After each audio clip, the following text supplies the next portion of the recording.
परित्राणाय साधूनां विनाशाय च दुष्कृतां धर्म संस्थापनाय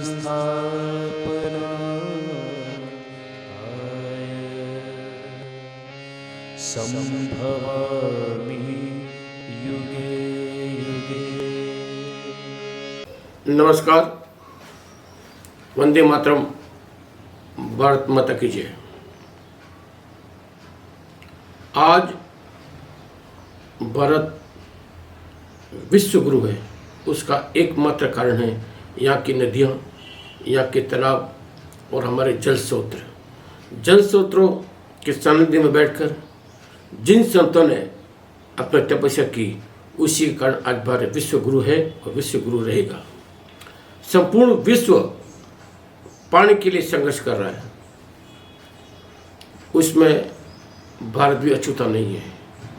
भारत में भी पानी की समस्या बहुत गंभीर है और उसमें राजस्थान की अत्यधिक पानी की समस्या है। जोधपुर का गंगलाव 1575 में बना था। ये तालाब बनाने का श्रेय राव गंगा को है। राव गंगा राव सातर के पुत्र थे। राव गंगा ने जब ये तालाब बनाया और जनता के लिए बनाया कि मेरे मारवाड़ की जनता कभी भी पानी के लिए प्यासी नहीं रही, परंतु सत्ता के कुछ लोगों ने सत्ता प्राप्ति के लिए किसी को निगम का सदस्य बनना है, किसी को विधायक बनना है, किसी को लोकसभा का सदस्य बनना है। इसके तरफ जो चारों तरफ जो अतिक्रमण है, अतिक्रमण की जो बाढ़ आई है, उसके लिए यही लोग जिम्मेवार हैं। इनकी मिलीभगत से यहाँ पर करीब 200-250 के करीब अतिक्रमण हो चुके हैं। ये सभी अतिक्रमण बाहु क्षेत्र में है। खुदा ना करे कभी बरसात अगर ज़्यादा आ गई तो यहाँ रहने वालों का क्या हालत होगी, या तो वो जानता है या प्रशासन जानता है। इसकी बर्बादी हमने क्यों लिखी, इसके पीछे हमारा जो स्वार्थ है वो सबसे बड़ा कारण है। इस तालाब के अंदर 4 कुएं हैं और 3 मंदिर जो है हिंदू धर्म के हैं। यहाँ के निवासियों ने सीवरलैंड जो है इस गंगलाव के अंदर डाली जा चुकी है और सीवरलैंड का पानी इन कुओं के अंदर जा रहा है। अब ये कुओं का लिंग कहाँ पर है? इसके अंदर 5-6 कुएं हैं और इसके अंदर सीवरलैंड डाली गई है। इसका क्या प्रभाव पड़ेगा इनको ये मालूम नहीं है। सरकार क्या चाहती है? मात्र सौंदर्यीकरण। अभी राज्य सरकार ने और अशोक जी ने 6 करोड़ रुपये स्वीकृत किए, मैं उनका बहुत बहुत आभारी हूँ। परंतु ये 6 करोड़ रुपए कहाँ पर खर्च होंगे और इसके पीछे इनकी क्या मास्टर प्लान है? मेरा प्रशासन से, राज्य सरकार से और मुख्यमंत्री से निवेदन है कि अगर आप गंगलाव का सौंदर्यीकरण वास्तव में चाहते हैं तो इसको पूरा पहले खाली किया जाए, इसकी मिट्टी बाहर निकाली जाए, जिससे इसका सौंदर्यीकरण और निखरेगा। मात्र 4 दीवारी बनाकर और के अन्य विकास कार्य करवाकर अपन जो विकास की गति बढ़ाएंगे वो बिल्कुल गलत है। पहले तो ये देखा जाए कि क्या बाहु क्षेत्र में कोई मकान बन सकते हैं, कैचमेंट एरिया में कोई मकान बन सकते हैं। इन लोगों को पानी की सुविधा, बिजली का कनेक्शन और अन्य सुविधा कैसे मिलती है? इसके पीछे कौन से कारण है? इसके पीछे एक ही कारण है कि सत्ता के लोग इस तालाब को बर्बाद करने में जुटे हुए हैं और चंद अपने स्वार्थ के कारण और संकीर्ण विचारधारा के कारण इसके बर्बादी का जो इतिहास हम लिख रहे हैं वो आने वाली भावी पीढ़ी के लिए क्या होगा। मेरा प्रशासन से निवेदन है कि इसको पहले खाली कराने के बाद में यहाँ पर राव गंगा की मूर्ति लगाई जाए। क्या राव गंगा ने ये जो तालाब बनाया उनका इतिहास लिखा जाए और इसके अतिरिक्त जो कुएं हैं, अगर पानी पीने के लायक है तो उसमें काम में लिया जाए, अन्यथा इसका अन्य यूज में भी लिया जा सकता है। इन्हीं शब्दों के साथ में इस तालाब का संरक्षण करने का हमारा नैतिक दायित्व है। कॉन्स्टिट्यूशन ऑफ इंडिया, भारत का जो संविधान है, इसमें धारा 51 में यह स्पष्ट आदेश है कि हमारे तालाब, हमारी नदियां, हमारे वनों का संरक्षण करने का अधिकार हर भारतीय नागरिक का मौलिक अधिकार है। हम सरकार से हमारे मौलिक अधिकार की बात करते हैं, हमारा खुद का नैतिक कर्तव्य क्या है यह देखना बहुत जरूरी है। अगर नैतिक कर्तव्य हमने देख लिया तो उस दिन एक जो गंगलाव की जो बर्बादी है वो नहीं होगी, और ये गंगलाव आने वाले समय में जोधपुर का सर्वश्रेष्ठ तालाब होगा। बाजीगर तालाब की स्थापना विक्रम संवत 1843 में हुई थी। ये तालाब किसी समय मारवाड़ के उन तालाबों में अपना नाम शुमार किया था और पानी का सबसे बड़ा जल स्रोत था।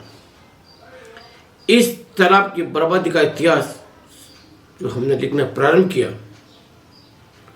वो था 80 के बाद में।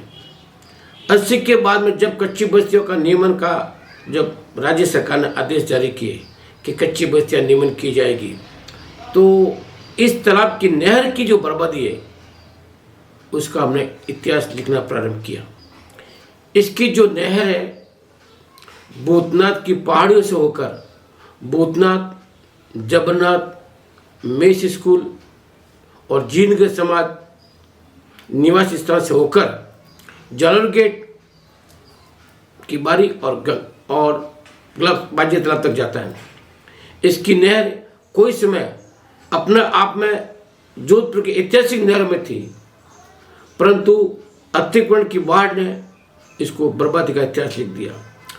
इसकी जो नहर डब्बू बस्ती के पास जो है बिल्कुल जीर्ण शीर्ण अवस्था में है, कच्चे से भरी पड़ी हुई है।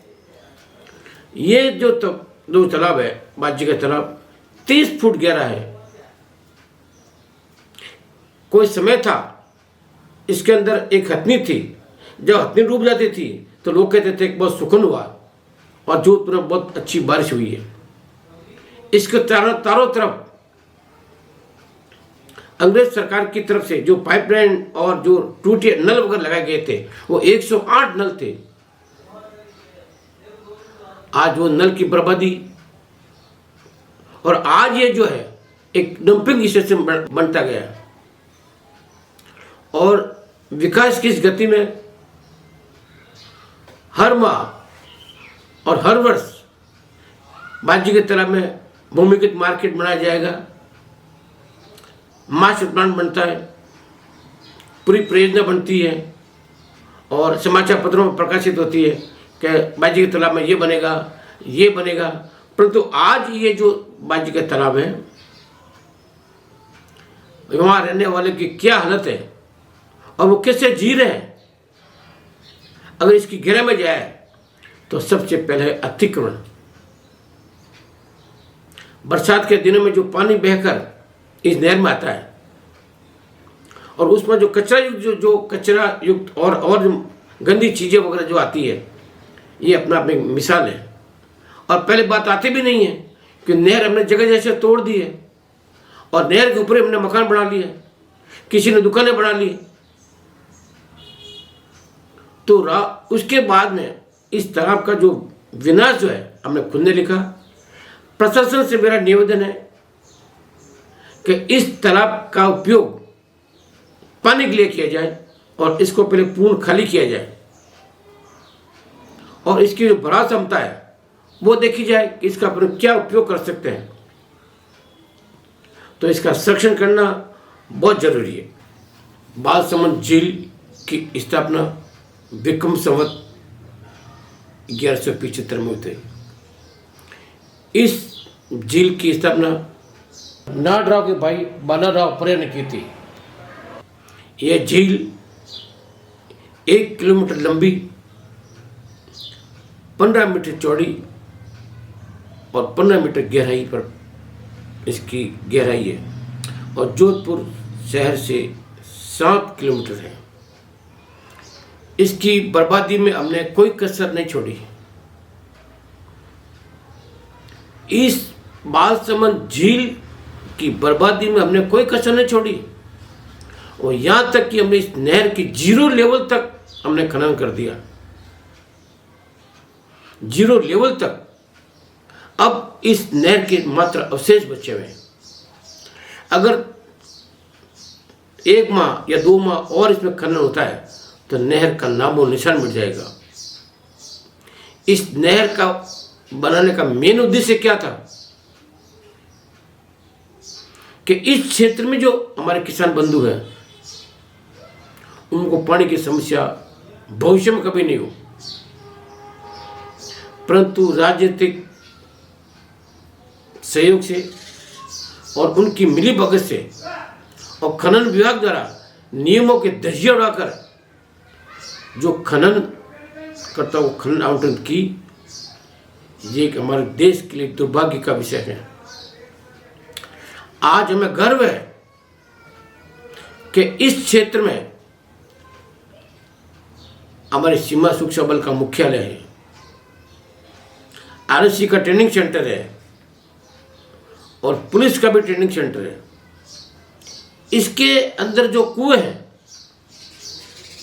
इनका लिंक बालसमंद झील से है। बालसमंद झील में पानी नहीं आने का मुख्य कारण है नहर को जगह जगह से तोड़ना। ऐसा दिन कभी नहीं गया कि बरसात के अंदर खनन करते इस नहर को नहीं तोड़ा। जब भी बरसात आती है तो नहर को तोड़ा जाता है। मैं इस नहर के बारे में मैंने जो इतिहास देखा, मुझे बड़ा दुख होता है कि आज से 2 वर्ष पूर्व जब नहर को तोड़ा गया था तो जोधपुर नरेश खुद मौके पर गए थे और मारणी साहबा भी उनके साथ थी। जब उन्होंने इसकी बर्बादी को देखा तो उनको बड़ा आश्चर्य हुआ कि किस तरह इस नहर को तोड़ा जा रहा है। तो मैं महाराज साहब का बहुत बहुत ऋणी हूँ कि उन्होंने व्यक्तिगत प्रयास करके इस नहर को वापस जीर्णोद्धार कराया। हम चाहते हैं इस बालसमंद झील जो हमारी विश्व विख्यात है, इस पर खनन बंद हो, इस पर अतिक्रमण बंद हो और जिस स्थान पर जो नहर तोड़ी गई है वो नहर पुनः जीर्णोद्धार किया जाए। अनेकों बार हाईकोर्ट में भी इसका निर्णय हो चुका है, परंतु आज तक इसका वास्तविक स्वरूप नहीं आया और स्वरूप आया तो विनाश की गति की ओर जा रहा है। इसलिए मेरा प्रशासन से निवेदन है कि यहाँ पर जो अवैध खनन है वो तत्काल बंद की जाए और बार बार जो नहर को तोड़ा जा रहा है इसके पीछे कौन से ऐसे तत्व है जो उसको बर्बाद कर रहे हैं, उनके खिलाफ उचित कार्रवाई की जाए। अगर वास्तव में अपन इस झील का उदाहरण अगर चाहते हैं विकास, तो झील का जीर्णोद्धार और झील जहाँ जहाँ भी टूटी हुई है उसका रिपेयरिंग किया जाए। उमेश सागर की जो स्थापना 1893 में महाराजा जसवंत सिंह द्वितीय ने की थी। जिस दिन से इसकी स्थापना हुई ये तालाब हिंदुस्तान के उन तालाबों में अपना नाम शुमार किया जिसकी कोई सीमा नहीं है। 1932 में महाराजा उमेश सिंह जी ने 2 लाख रुपए खर्च करके इस तालाब का जीर्णोद्धार करवाया। जीर्णोद्धार करने के बाद में दूसरे दिन जो बरसात आई, उस बरसात के कारण न मालूम सैकड़ों जो कुएं हैं उनका लेवल बढ़ गया। ये बात 1933 की हो, अभी की नहीं है। 33 के अंदर जो बरसात आई वो बरसात मारवाड़ के इतिहास में एक अपना नाम लिख के गई थी। उसका मुख्य कारण यह था कि किसी भी जगह से नहर को नहीं तोड़ा गया। बरसात का पानी फ्लो के साथ में धारा प्रवाह जो है पानी उम्मीद सागर में आता था, परंतु संकीर्ण विचारधारा के कारण हमने इसकी बर्बादी का इतिहास जो लिखा वो एक बड़ा दुख और चिंतन का विषय है। ये 27 किलोमीटर नहर है। इतनी लंबी नहर आपको राजस्थान में कहीं नहीं दिखेगी। इतनी लंबी नहर, 27 किलोमीटर नहर, और उसकी चौड़ाई और उसके पत्थरों की जो कारीगरी है, कलात्मक जो क्षेत्र है वो देखा जाए, परंतु जोधपुर के चंद लोगों ने अपने स्वार्थ के कारण इस नहर को जगह जगह तोड़ा गया। और इसको देखा जाए तो इसका एक ऐसा भी क्षेत्र नहीं बचा जो सुरक्षित हो। इसके लिए जिम्मेवार कौन है? हम खुद जिम्मेवार हैं। वहां के निवासियों ने अवैध रूप से अपने मकान बना लिए, वहां खेती कर रहे हैं। क्या बाव क्षेत्र में मकान बनाने का कोई नियम है? क्या कोई खेती करने का कोई नियम है? इसके पीछे ऐसी कौन सी शक्ति है जो कानून और नियमों के धज्जियां उड़ा रही है? आज की डेट में उमेश सागर चीख चीख के कह रहा है कि मैं वही उमेश सागर हूं जो 1932 में पूरे जोधपुर को पानी पिलाने वाला क्षेत्र था। यहां पर अतिक्रमण की बाढ़ की कोई सीमा नहीं है। यहां अगर देखा जाए तो कैचमेंट एरिया में, बाहु क्षेत्र में हजारों की संख्या में मकान बन चुके हैं। उनको पानी के कनेक्शन कैसे मिल गए? जबकि जमीन कृषि विभाग की, जिला प्रशासन की। बिजली का कनेक्शन कैसे हो गया? पानी का कनेक्शन कैसे हो गया? राशन कार्ड कैसे हो गया? आधार कार्ड कैसे बन गए? क्या कोई नियम ही नहीं है? क्या कैचमेंट एरिया बाहु क्षेत्र में जो मकान है उनका नियमन नहीं होगा? ये एक बहुत गहरा विषय है। और जिस दिन जोधपुर में कोई बरसात आ गई,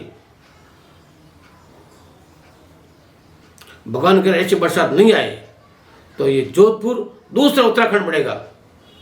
और उसके लिए जिम्मेवार हम लोग होंगे कि हमारे संकीर्ण विचारधारा और स्वार्थ और पार्षद बनने की लालसा, विधायक बनने की लालसा और लोकसभा सदस्य बनने की लालसा। मेरा प्रशासन से ये निवेदन है कि इस नहर को अभी भी बचा लो आप। ये वो नहर है, एक रिपोर्ट बनाई थी, मेरे मित्र थे, वो आज दुनिया में नहीं है। मैं उनको श्रद्धांजलि अर्पित करता हूँ कि उनकी आत्मा को शांति प्रदान करें। उनका नाम था महेश शर्मा, जो बहुत ईमानदार अधिकारी थे जलदाय विभाग में और सुपरडेंटिंग इंजीनियर थे, ऐसे थे। उनकी एक रिपोर्ट छपी थी और उस रिपोर्ट की कॉपी उन्होंने मुझे दी थी कि राम जी, आपके दिल में जो दर्द है इस उमेश सागर का, वो मैं समझता हूँ कि मैं यह एन से ऐसी बनाऊँ, इससे पानी का मोल क्या होता है वो मैं समझता हूँ। और आप जो कंटिन्यू समाचार पत्रों में प्रकाशित कर रहे समाचार, ये बहुत एक अच्छा विषय है, परंतु उससे क्या? समाचार प्रकाशित प्रतिदिन हो रहे हैं। मैं राजस्थान पत्रिका का बहुत बहुत आभारी हूं कि उमेश सागर के प्रति उनका जो समर्पण है, उसकी जो बर्बादी हो रही है, उन्होंने इतने समाचार प्रकाशित कर दिए, उनको संग्रह करना बहुत बड़ी बात हो गई। इसलिए मैं उनका आभारी भी हूं। परंतु आज ये उमेश सागर अगर नहर की बर्बादी लिखी है तो ये हमने लिखी है। अगर इस नहर की वापस रिपेयरिंग होती है तो ये 200 गांवों को पानी पिला सकता है। 200 गांवों को 27 किलोमीटर नहर है, जिसमें 5-10 किलोमीटर नहर भी इसे ढंग से नहीं है। उसके लिए जिम्मेवार कौन है? हम ले। यहाँ खेती हो रही है और उसके बाद में जब यहाँ कोई धार्मिक उत्सव होता है तो यहाँ पर गणेश चतुर्थी हो तो यहाँ पर मूर्तियों का विसर्जन होता है, उसके लिए भी जिम्मेवार अपन है। तो मूर्तियों का विसर्जन होना चाहिए, बहुत ज़रूरी है, ये हमारा धार्मिक फंक्शन है। उसके एक अलग से पॉइंट बढ़ा दें जिसमें सिर्फ वही मूर्ति का विसर्जन ही हो, संपूर्ण तालाब तो खराब नहीं हो। इसकी जो मिट्टी है ये एक तरह का सोना है। इस तालाब के प्रति जो दर्द है, एक दफा मैंने जब दरबार को चिट्ठी लिखी थी कि महाराज साहब आप उम्मीद सागर का निरीक्षण करें, तो उन्होंने 24 घंटे के अंदर मुझे वापस लेटर का रिप्लाई मिला कि बाप जी का प्रोग्राम कल प्रोग्राम में वो देखने और वो उम्मीद सागर का निरीक्षण करने आएंगे। तो मैं उनके साथ गया, वो मेरे साथ पैदल भ्रमण किया उन्होंने 8 किलोमीटर। आज जिला प्रशासन के अधिकारी भी 8 किलोमीटर भ्रमण नहीं करते हैं। और बाप जी का जो दर्द है इस उमेश सागर के प्रति नहीं, संपूर्ण जल स्रोत के प्रति मैं उनका ऋणी हूं। अगर इस तालाब को वास्तव में अपन जीर्णोद्धार और विकास चाहते हैं तो इसकी जो मिट्टी है बाहर निकाली जाए और उस मिट्टी से इसकी बाउंड्री वॉल बन सकती है। प्रशासन का एक पैसा खर्च नहीं होगा। ये मिट्टी इतनी महंगी है, अगर चाहते हैं तो। अन्यथा जो अतिक्रमण जो बाढ़ है इस उम्मीद सागर में, इस बाढ़ को हम नहीं रोक सकते। इसका मतलब ये तो है नहीं हर आदमी कोर्ट में जाए। कोर्ट में जाकर भी क्या करेंगे? कोर्ट निर्णय कर देगा। उनको क्रमित करना तो प्रशासन का काम है। तो इस नहर की बर्बादी, उम्मीद सागर की बर्बादी को रोकने का हमारा एक नैतिक दायित्व है। अगर प्रशासन ने इस नहर और उम्मीद सागर को नहीं रोका तो आध्यात्मिक क्षेत्र प्रयास संस्थान चंद दिनों के अंदर अंदर जनहित में याचिका दायर करेगी कि इस तालाब को बचाया जाए। मैं इस कार्यक्रम में मेरी जो भागीदारी रहेगी उसके पहले मैं राजस्थान हाईकोर्ट के वरिष्ठ अधिवक्ता स्वर्गीय मगनाजी सिंघवी जो आज दुनिया में नहीं है, उनकी आत्मा को शांति प्रदान करने की ईश्वर से कामना करता हूँ कि उनके अंतिम 3 दिनों में मैं उनसे मिला था तो उन्होंने मुझे ये कहा था कि राम जी मैं 8 तालाबों की जनहित याचिका दायर करूँगा और मुझे कल के कल इन सब का इतिहास चाहिए। और विशेषकर उम्मीद सागर तालाब, बालसमंद झील, गंगला तालाब और गोवर्धन तालाब।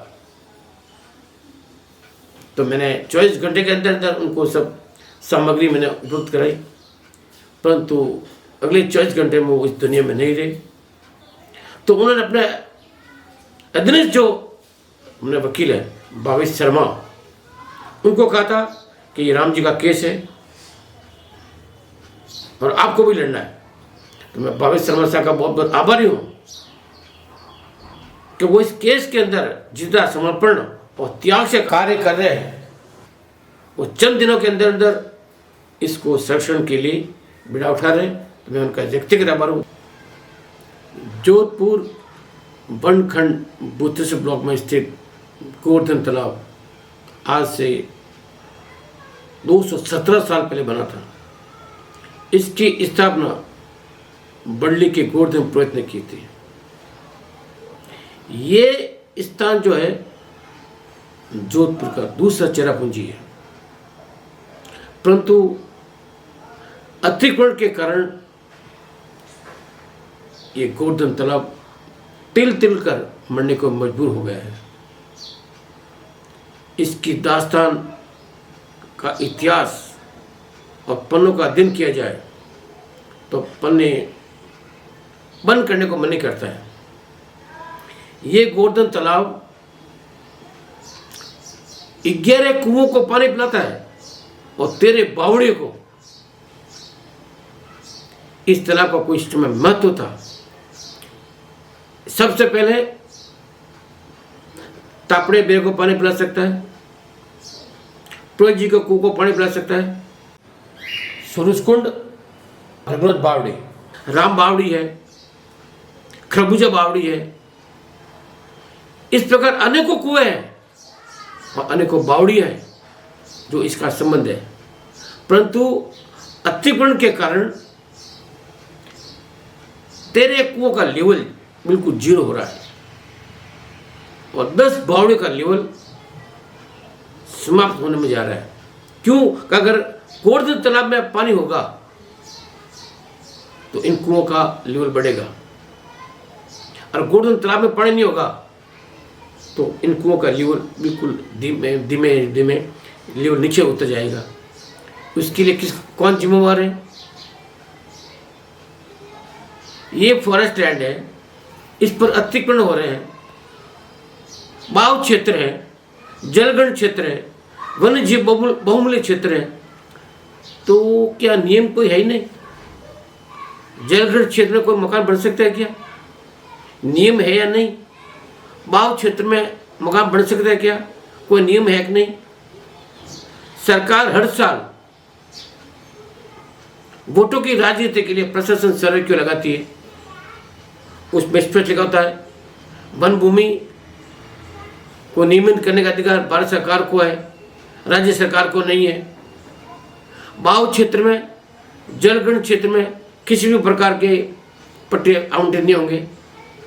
तो आज आप देखा जाए तो जोधपुर में कितने बाव क्षेत्रों में अतिक्रमण है, उसमें गोवर्धन तालाब अछूता नहीं है। गोवर्धन तालाब की बाउंड्री सीमा अगर देखी जाए तो ये एक्चुअल में जो है 710 हेक्टेयर फॉरेस्ट लैंड है। इस गोवर्धन तालाब को बचाने की जो मुहिम आध्यात्मिक क्षेत्र प्रयास संस्थान ने प्रारंभ की है, सबसे पहला प्रशासन से ये निवेदन करेगी कि इसकी मिट्टी जो बाहर निकाली जाए, इसका जो जीरो लेवल पर इसका लेवल देखा जाए कि कितनी मिट्टी है। उसके बाद में इसकी चारों तरफ से बाउंड्री वाल बनाई जाए और उसका संरक्षण किया जाए। इस तालाब को अभी भी समय बचा लो, आप चंद साल और बचे हैं इसके संरक्षण में, अन्यथा जो बर्बादी का जो इतिहास लिखा जाएगा उसको हम नहीं रोक सकते। बढ़ता अतिक्रमण और अतिक्रमण के कारण जो गोवर्धन तालाब जो है बिल्कुल छोटा हो गया है। और इस क्षेत्र को बचाने में भूपेंद्र जोशी जो है सर्वे कर रहे हैं कि यहाँ के कौन कौन से वन्य जीव हैं जो लुप्त हो गए और लुप्त होने के कागर पर है। तो मैं उनका बहुत बहुत ऋणी हूँ कि श्री जोशी जो है जोधपुर के माननीय युवा पक्षी विशेषज्ञ है।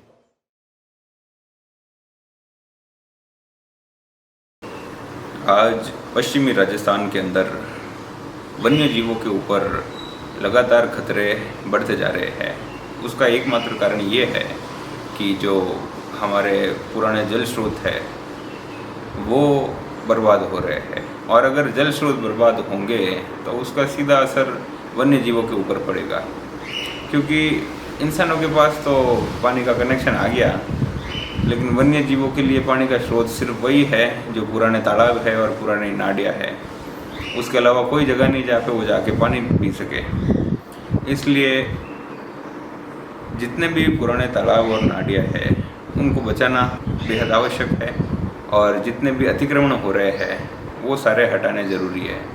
पश्चिमी राजस्थान के अंदर करीब 665 से ज़्यादा तरह के पक्षी आते हैं, और वो सभी पक्षी जहाँ पे पानी है वहाँ पे ही आते हैं और उसी कारण से आते हैं। अगर पानी के स्रोत नहीं होंगे तो वो पक्षी भी आना बंद हो जाएंगे।